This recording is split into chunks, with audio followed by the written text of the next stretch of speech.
афсона ки тахайюли мардуми орзупарвар аст дар баъзе мавридҳо воқеият ҳам дошта метавонад. Сари Хусор шояд дар дунё ягона мавзеест ки худованд ҳар қадам ҷои онро чун мӯъҷиза офаридаву бари инсонҳо арзонӣ доштааст. Чашмаҳои блурини шишаосояш хосияти хоси худро дошта, ба қавли ҳолдонҳо 101 дардро давост. ина чашмаи хушвақт меган. касе аё бунуша хушвақт мешавад. мисли ақида аст дар оламои физик аст. сари чашмаҳои бисёр ина то бубинӣ ки бо чашма аст то ҳамун оби губир рафт. ҳамчунин чашмаҳо чанд аст. обуш ханакая? чашмаи баъдтар бо чашмаи муродбахш дора оби губир ки аё бубин одамо мурод қати мераванд обша менӯшанд ки ба мурод мақсад мон барасем гуфта. манзараи шаршараҳош ва чун суруди кӯҳсорон ба поинҳо шориданҳош воқеан афзалтар аз гесувони духтарон буда рӯҳи хастаро болида месозад. дар хусуси Сари Хусор ва дороиву сарватҳои нотакрори ин гӯша ривоятҳо ҳаргунаву шавқоваранд. барои онҳое ки ин гӯшаро чун мероси бебаҳои аҷдодон ватандорӣ мекунанд, макони муқаддас маҳсуб ёфта, ба дунёе ки асри суръати тараққиёташ кайҳонӣ нисбаташ медиҳанд, қариб ки таваҷҷӯҳ ва завқ надоранд. вақте нагарданд надонанд ҳаваси чӯра надоранд дига. ҳозир ҷавон дар як телефон боша бигирад тамошо кунад тамом дига на ай кор пурсишун на ай кари чизо ай ҷо медонад. ина бо дар пешмон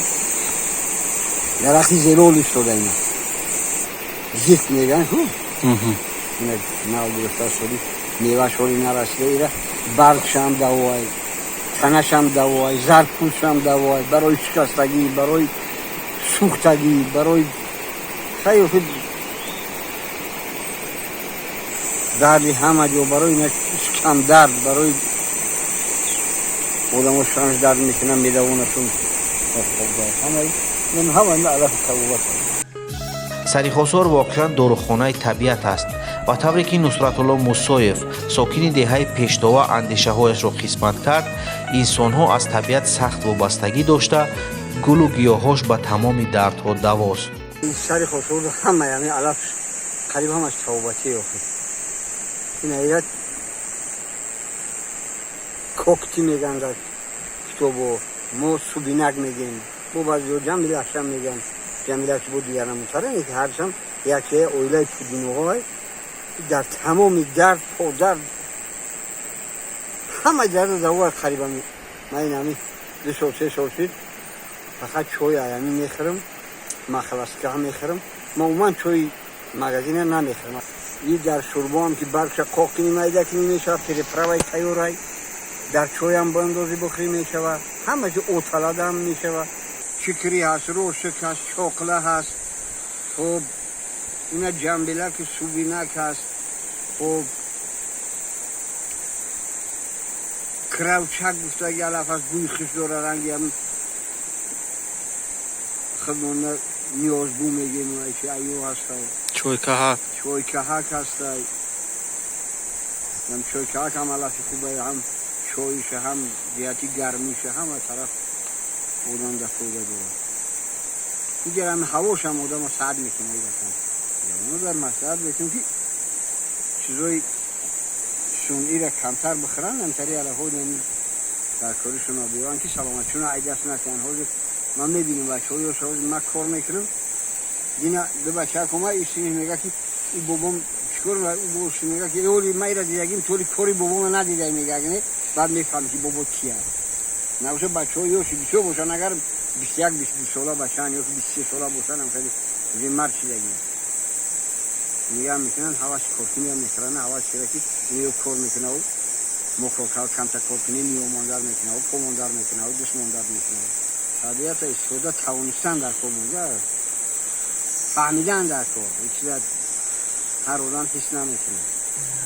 аслан дар Сари Хусор мардум захираи тирамоҳу зимистонро дар тобистони ин мавзеъ ба анҷом расонида орд, равған, гӯшт ва дигар хушкмеваҳое ки аз он нушоба тайёр мекунанд аз ҳисоби боғу роғ ва талу пуштаҳо анҷом мекунанд. чорводорӣ ва кишти зироат дар лалми пуштаҳо ҳар як оилаи ин мавзеъро бо ғизо таъмин месозад. бо усули хело содаву имконпазир бобои Нусратулло аҳли деҳаро бо равшанӣ таъмин месозад. 25 dinara. 25 dinara. 5 dinara شموله همشون دارم. که نمیدونش میگه این اون کاری میده شده میکنه فقط سوارکن هم میشود نه پلیتان هم میمونیم بعد خوکن هم میمونیم یکی روشنایی به حضوره تلویزیون رو به حضور میگیره نه خلادی نه به خلادی خیلی کنیم نه خاطی نیستی برای اون لیمون تیمون توش همون 10 موجه خراب شده همون میتن سال دو میخریم غینه میخریم شوتکا میخریم اونم با یا برون را دارم برای گرفتن تو همشون خورده میشه میخریم یک خیلی در کار میشه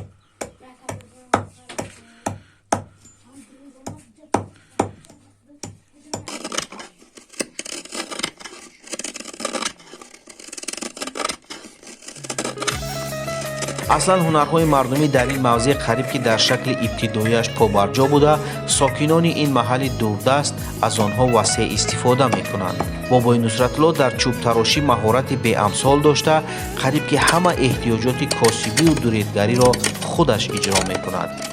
سخونه خیلی یکی کوری تری دویی نیست که من همه استوری میکنم آهنگری هم میکنم اینا برای خیلی آزار تیار میکنم عره و تشه و چیز بعد چوبینش هم کم وقتی در کشی یک مسلمان یک بیل میوره یک کدمن میوره یک تاور میوره دسته کم میتونش یا تیز کم میتونش این گشت است نه کوخ شده است خرید نیم کلا کوخ هست ضرر نمیاره طبیعت همین ایشه استفاده میبرم این دسته چخچوب میشود یک دخکش دبو چی تیار میشود Povira vas con bajana para ver.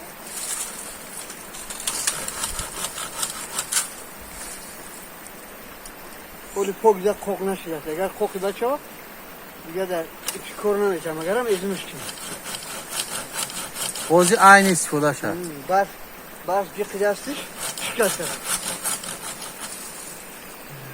در خصوص آب گوگرد مصاحب ما آنچنان با حرارت نقل میکرد که ما را ذوق فرا گرفت که خود را به آب و گل آن پرتویم. این آب معجزه است این آب طبابتی در مورد کسلای پوش کسلای یعنی من هم از جای مریضانه آب سیرابدرات به آجرای چیز میگن کسلای بود و هیمروی و همه اینم خورشک دستانه بودم میشه همونه در فایده میکنم تجربه دارم که یک رفیق منو بزنی که هم روز همش نگیرم چوری که خورش بده یا چندی سولای گفتم که کول کدوم میتونم نشید همین جمعه دوباره آبادی کرد روز شیم رفت هیچ نیست داروش خالی شده است میگه که خدایی که اون جوری ما همین خداشته هم خدای بشه کوچی داغ میکردن کوچی درست همودم و دستیم میگم که همین اون خیلی فایده است ای دنیا ایده دنیا که در پس یاد اون نوبت نمیرسه یعنی شما با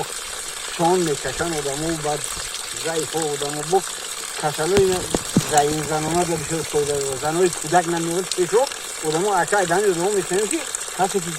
همون عورته کودک نمیاد میومدم که لوی میگشتم بسن بسیار صحبت میکنم میرفتم بوده گور میشد که نمیدونم کسی را بشه قدر درسته باید این شبه که همچون معجزه میگن در یک تفان اوی توف از تاش ای para اوی توف شیرین رفتیسته اینجا اوی گوگره با ایشون با همکل اوی شیرین مرادهای که آدم ها با مراد میرون در این موضع که گل آن را نیازمندان برای داروگی گرفته با خود می بردند روزهای نزدیک از طرف صاحبکار محلی مهمانخانه زمانوی در خود را باز خواهد کرد. مهمانخانه میشه یک صاحبکاری چی نو کرده برای آب گورد می اومدگی مهمان ها و اون توبت یا اون کس شو موندن دسته میشه باید بیستن آدم ها نو ساختمون شکستن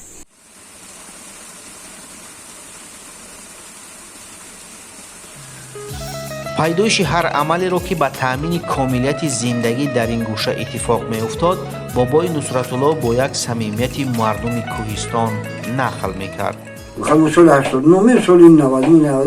91 این جنگ شهروندی شد خب بعد دیگر قینش دیگه آوردن میشه ایته نه اول بود نه اون چه بعد